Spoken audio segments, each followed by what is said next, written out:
सबके हो के नमस्कार करतनी। महेंद्र पांडे जी की एक ठे रचना बटे जौना में कि उनको मेहरारू कहेली कि ये जी सुनी ना, रउआ कहीं बहरी मत जाई, बाजार हटिया करे गईला को कोनो जरूरत नहीं खे। जवन कुछ घर में बाटे वही से हमनी का काम चला लेहल जाई। कैसे कहा तड़ी कि आइल कोरोना बीमारी बलम तू बाजारे न जइहा। आइल कोरोना बीमारी बलम तू बाजारे न जइहा। घरवे अदौरी से काम तू चलावा, इने ओने सुना तू अबही न धावा। कि घरवे अदौरी से काम तू चलावा, कि इने ओने सुना तू अबही न धावा।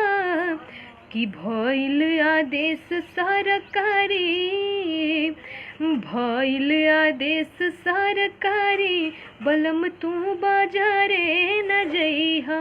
भइल आदेश सरकारी बलम तू बाजारे न जइहा।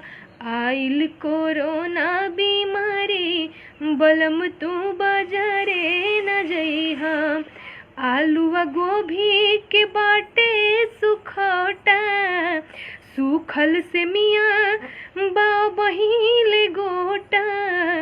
कि आलूआ गोभी के बाटे सुखौटा, सूखल से मियाँ बाबहिले गोटा।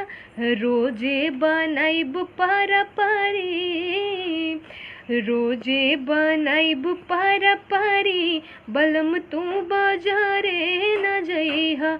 आइल कोरोना बीमारी बलम तू बाजारे न जइहा। दिनौरी तिसौरी तू खइहा चटकार के, नाश्ता में चिउरा हम दे दे बघार के। कि तनिके में पेट होई भारी, हाँ तनिके में पेट होई भारी बलम तू बाजारे न जइहा। आइल कोरोना बीमारी बलम तू बाजारे न जइहा। कि घरवे महेंद्र से खूबे बहती आईहा, दूरही से देखी देखी आँख से रवैहा। कि घरवे महेंद्र से खूबे बहती आईहा, दूरही से देखी देखी आँख से रवैहा। कि बुझतनी हमरो लाचारी, अरे बुझतनी हमरो लाचारी बलम तू बाजारे न जइहा। आइल कोरोना बीमारी बलम तू बाजारे न जइहा। आइल कोरोना बीमारी बलम तू